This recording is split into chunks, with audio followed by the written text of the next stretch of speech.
The Favorite Child and the Forgotten Shadow. An African emotional suspense story. The Yuku's mansion stood like a monument to perfection, 3 stories of cream-colored elegance, balconies draped in flowering bougainvillea, and the scent of imported jasmine hanging in the air. A tall wrought-iron gate surrounded the estate, silently guarding secrets no one ever dared to question. From the outside, it looked like the kind of home where nothing ever went wrong. Inside that perfect house lived 2 sisters. Inki, the elder, moved with grace and kindness. Her laughter echoed like chimes through the halls, warming even the coldest hearts. She was successful, a respected interior designer with clients from Abuja to Cape Town. Married to David, a quiet, loving man with gentle eyes and a sharp mind, Inki seemed to have it all. Then there was Chinelo.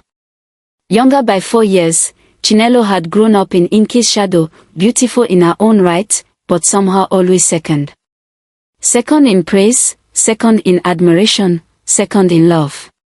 Even the neighbors would whisper, that one, Inki, is destined for greatness, never sparing Chinelo more than a passing glance. To the world, Chinelo smiled. She dressed well, laughed at the right jokes, and even thanked her sister when Inki offered her a room in the mansion during her job-searching phase. But beneath the surface, jealousy coiled like a snake. Chinelo remembered. She remembered how their mother would sing lullabies only to Inki, how their father brought sweets from business trips but handed the bigger box to the firstborn. In school, teachers would ask Chinelo, "Why can't you be more like your sister?" And as the years went by, it never stopped, Inki the golden child, Chinelo the shadow. Now, she lived in that mansion not out of gratitude, but as a predator lying in wait. Inki meant no harm. Her heart was pure. She even thought she was helping, inviting her baby sister into her luxurious home, filling her wardrobe with designer clothes, letting her mingle with her friends at garden brunches. But to Chinelo, it was a constant, mocking reminder, this should have been my life. She watched the way David looked at Inki. Not just with love, but with pride, like he had found the rarest gem in the world. It made Chinelo's stomach twist. Every giggle from Inki, every kiss they shared in the hallway, every compliment Inki received from guests made Chinelo burn from the inside out. Until one evening, under the soft hum of a ceiling fan in her guest bedroom, something inside her snapped. A thought, dark and cold, crept into her mind like a thief. If Inki disappeared, everything would change. That night, Chinelo tiptoed into the garage while the household slept. With trembling fingers and a flashlight between her teeth, she found the brake lines of Inki's white Lexus.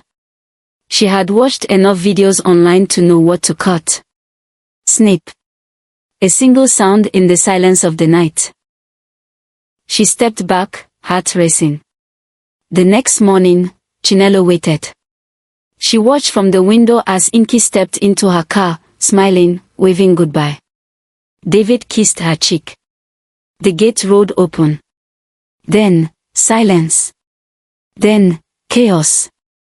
30 minutes later, Chinelo's phone rang. It was David. His voice trembled. Inki's been in an accident. The brakes failed. She's alive, but barely. Chinelo nearly dropped the phone. Alive. That wasn't part of the plan. Her hands trembled as she opened Facebook. She couldn't stop herself. Her heart was racing too fast. She felt caught between fear and fantasy. Then, in a moment of blind impulse, she wrote, "Rest in peace, my beautiful sister. You were the light in our family. Gone too soon, broken heart." She hit post. People began commenting instantly. Old friends, relatives, even Inki's clients. Condolences, shock, prayers. Then her phone rang again. It was Inki. Alive. Breathing. Speaking. "I saw your post," Inki said, her voice hollow. "You told the whole world I was dead." I thought you were gone," Chinelo stammered. "I had a vision. I saw you, lying in blood. I panicked. I didn't know how else to cope. Inki was quiet for a moment. Then she said, I crashed into a tree. The doctor said if I hadn't turned the wheel at the last second, I'd be dead. I was praying Psalm 91 when it happened. Chinelo swallowed. Inki was always the spiritual one. That night, Inki returned home in bandages. David hovered near her like a hawk, refusing to leave her side. Chinelo greeted her with open arms and crocodile tears. Sister, I'm so glad you're safe, she whispered, hugging her tightly. Inki didn't hug her back. But she didn't accuse her either. Instead, she nodded slowly. Thank you. I know you were scared. But next time, wait for confirmation before posting anything. Chinelo smiled tightly, backing away. Of course. Of course.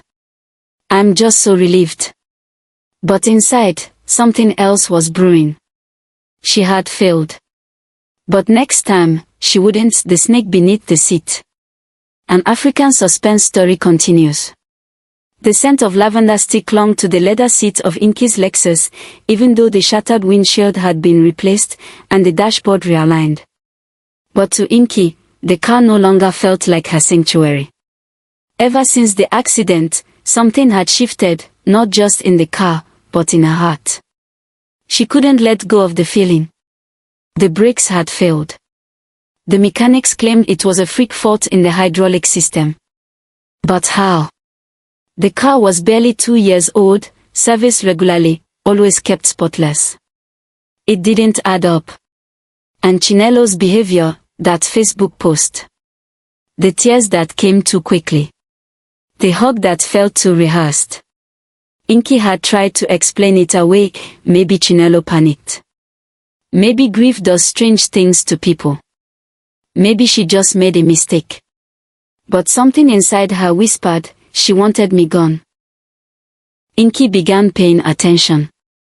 Chinelo would linger too long near her door. She asked strange questions. What time are you leaving tomorrow? Are you taking the Lexus again? Do you ever drive alone late at night?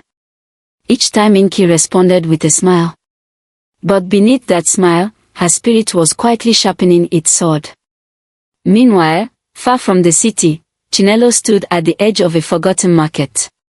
It wasn't marked on any map. The sky above was thick with the smoke of roasting herbs and chanting vendors.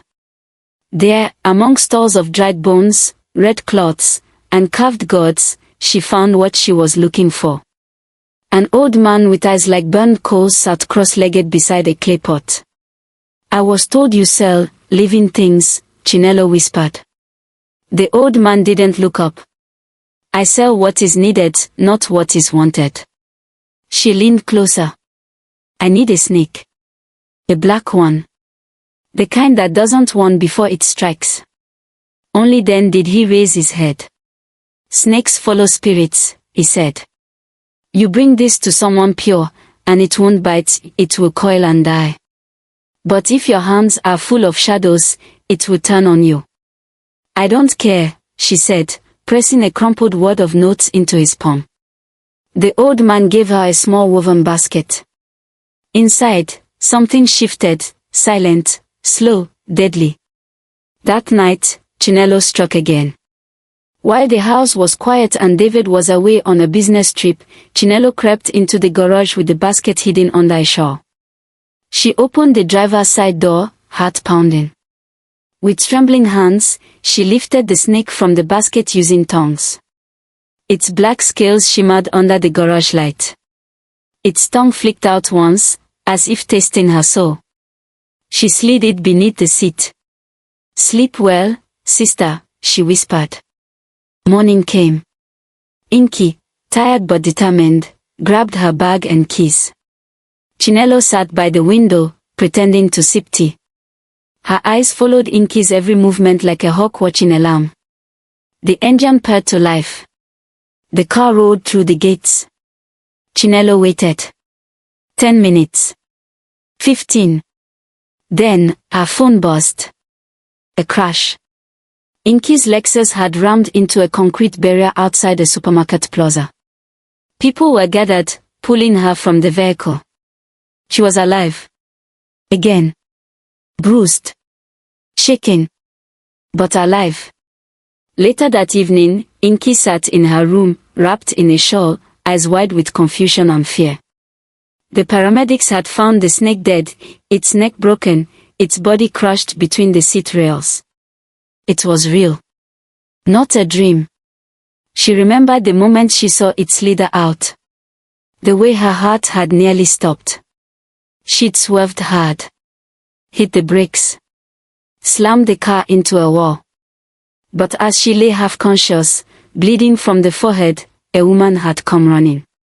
Not a nurse. Not a passerby.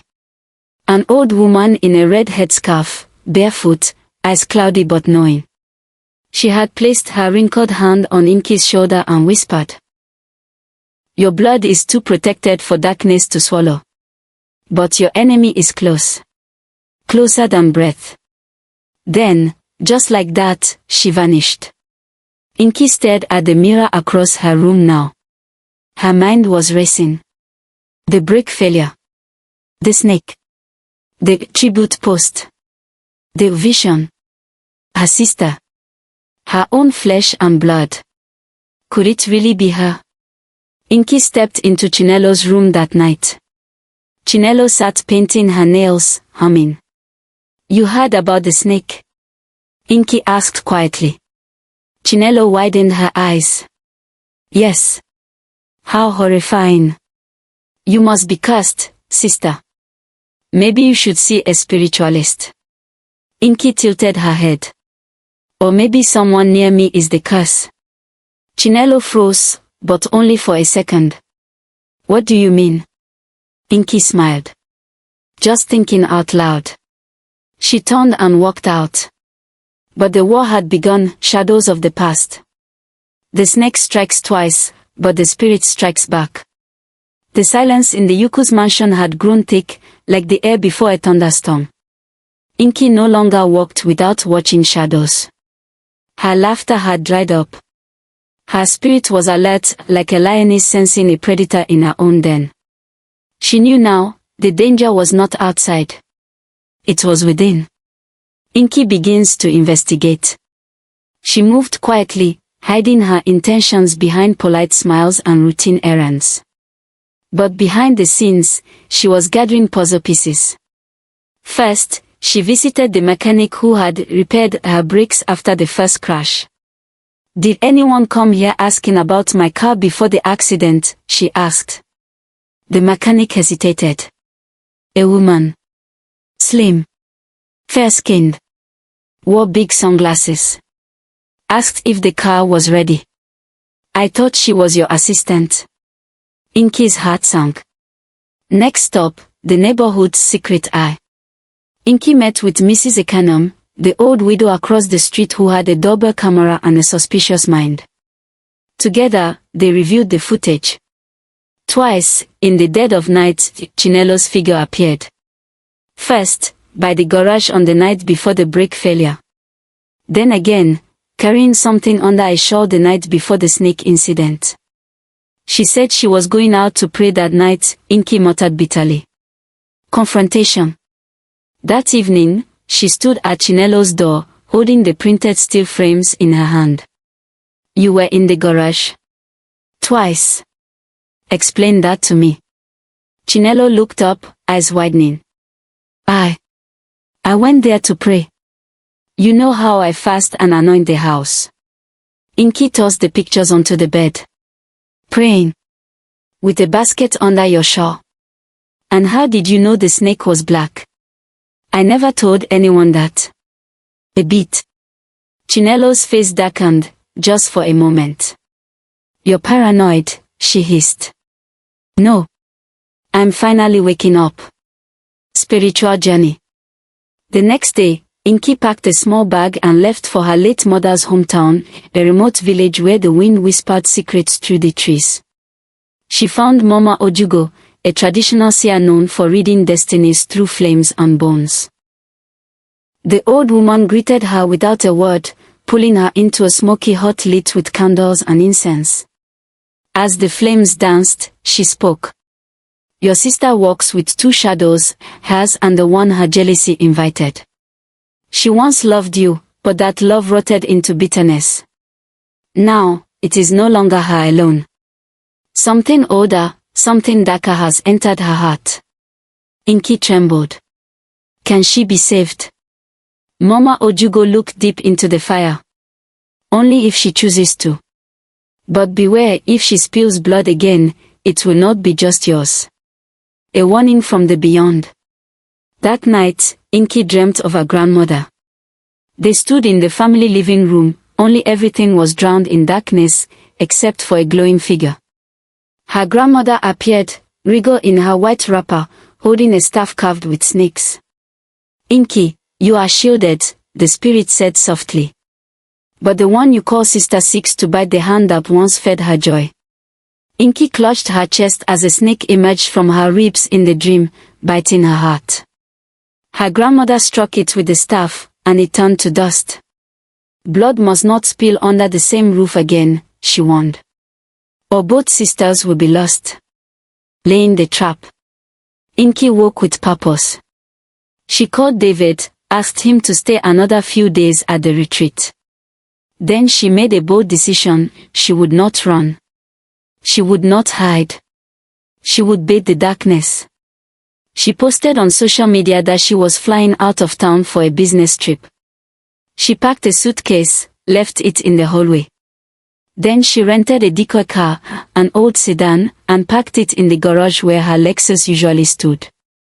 From her hidden position upstairs, she waited. Chinelo moved like a cat in the night, silent, calculating. She carried something again. A vial. Powder. Poison. She didn't know Inki had installed a hidden camera. She didn't know Inki was watching everything. She didn't know the trap was already closing around her. The spirit that follows evil. The poison, the dream, and the judgment of blood. The mansion was quiet. Too quiet. Chinelo paced the hallway, eyes darting to the clock every few minutes. The air buzzed with anticipation. Inki had announced she was flying to Johannesburg for a wellness retreat. A perfect opportunity. The final opportunity. And this time, Chinelo wouldn't leave things to chance. Chinelo's final plot. She returned to the same haunted market where she'd bought the black snake. The store was still there, wooden, old, and strangely untouched by time. But the snake seller seemed to be expecting her. I need something final, Chinelo whispered, eyes dark with determination. The man gave her a pouch of dry, reddish herb powder. Ikpo Odiyu, an ancient root said to stop the heart within minutes if ingested in hot liquid. But remember, the old man said, voice raspy like wind through dry leaves. What you offer to another spirit will one day find yours. Chinelo didn't respond. She paid and left, her heart racing with a blend of guilt and triumph. The dream that should have stopped her. That night, the snake seller appeared in her dream, his eyes glowing silver, his skin like cracked clay. You walk on the edge of a curse, girl. The ancestors see all. The snake follows you now. Not her. Chinelo awoke gasping, her sheets drenched in sweat. But in her pride, she dismissed it. Dreams are for the weak. She would not back down now. The trap is set. The next morning, Chinelo lovingly handed Inki a thermos. Flight hydration, she smiled sweetly. Inki took it with a thankful nod. In her room, Chinelo waited. Minutes passed. Then a scream rang out. She rushed to the hallway. Inki lay on the floor, twitching, her eyes wide, foam at her mouth. Chinelo dropped to her knees and whispered, finally. The reveal. A hand clapped her shoulder. You should be careful what you celebrate, a voice said. She turned, and froze. David stood there. Behind him, two uniformed officers. Their mother. Two of the elders. And worst of all, Inki, standing, perfectly fine. You drank it. Chinelo stammered. Inki held up the thermos. I poured it into a plant. It died in seconds. Just like my trust in you.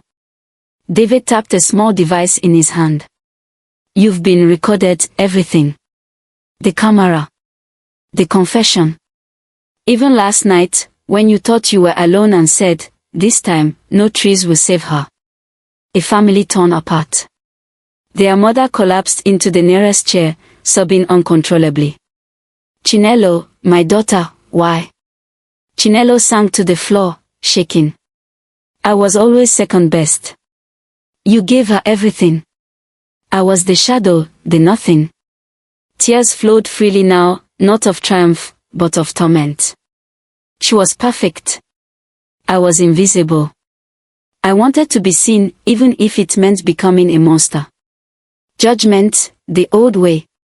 The officers were ready to arrest her, but one of the elders raised his hand. No. This is not a crime for iron bars. This is a matter of spirit. Inki was shocked. She tried to kill me 3 times. And she would have succeeded, if not for the spirits guarding your head, said the elder. In their tradition, crimes of blood between siblings were not handed to secular courts, but judged by ancestral law. A tribunal was gathered that evening. A sacred circle. Witnesses. Elders. Chinelo was sentenced, not to prison, but to exile. You are to return to the village of your ancestors. There, for 7 years, you will live in silence. No mirrors. No makeup. No phone. You will wear white, and sweep the grounds of the shrine daily. Only when your heart is clean and the spirits accept your offering, may you speak again. The final departure. As dawn rose, Chinelo was taken by 2 elders in a covered car. She didn't speak. Didn't cry. Her eyes were vacant, like someone finally seeing herself clearly for the first time. Inki watched from her balcony, her heart broken. Not from betrayal, but from the loss of the girl who once slept beside her, laughed with her, shared her childhood. Chinelo's exile.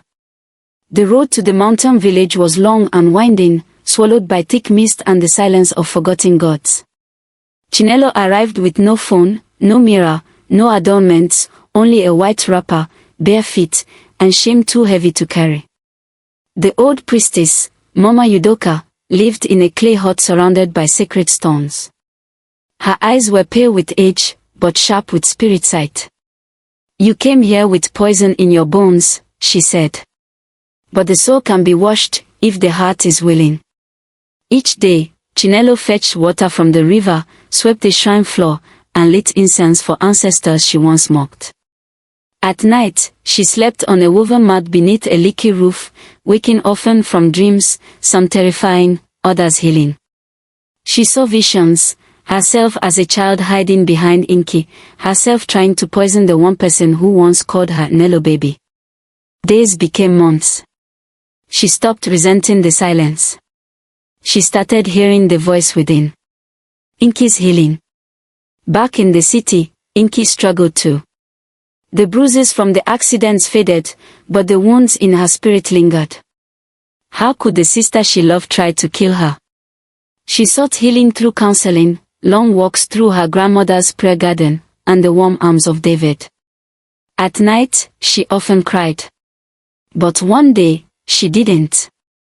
And that's when she knew healing had begun. David's struggle. David stood between loyalty and grief. He had loved Chinelo like a sister. Her exile haunted him.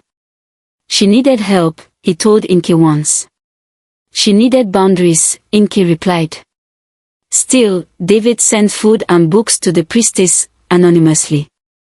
And when Inki found out, she didn't get angry. She simply said, "You have a good heart. But love without consequence is just weakness dressed in kindness." The return for ritual. 1 year later, a family ritual called the Ijo Nub, the renewal of life, was to be held. It was a time when blood wrongs could be addressed or severed forever. Chinelo returned. She was thinner, her skin darker from the sun. But there was a peace in her eyes that hadn't been there before. She knelt before the gathering, her head bowed low. I have no words worthy of forgiveness, she said. But I will kneel here until you find it in your spirit to release me. Inki stood. Her hands trembled. She walked over slowly. The entire village held its breath. Spiritual closure. Inki placed a hand on her sister's head. I still love the little girl who held my hand when I was afraid of thunder. I still love the teenager who used to write my name in her diary like I was a celebrity. But the woman who tried to end me, she died with the last dry season. I forgive you. But we are not the same sisters anymore. Tears flowed. Chinelo clung to her. Then let me live in your shadow, if not by your side. The rain falls. Suddenly, the skies opened. A soft, cleansing rain poured down upon the ceremony. The elders stood and began to chant in reverence. Uzioma. Uzioma. The spirits have washed away the curse. In African tradition, unexpected rain during reconciliation is a sacred sign. The ancestors have accepted the apology, and healing is now lawful. Inki and Chinelo stood there, soaked and trembling, but whole for the first time. Final scene. Later that evening, the sisters sat by the fire. Chinelo asked, will we ever be what we were? Inki smiled faintly. No. But maybe, we'll be something better. Something real. The fire crackled. The night was silent. And in the distance, Mama Udoka's voice sang a blessing for rebirth. The end.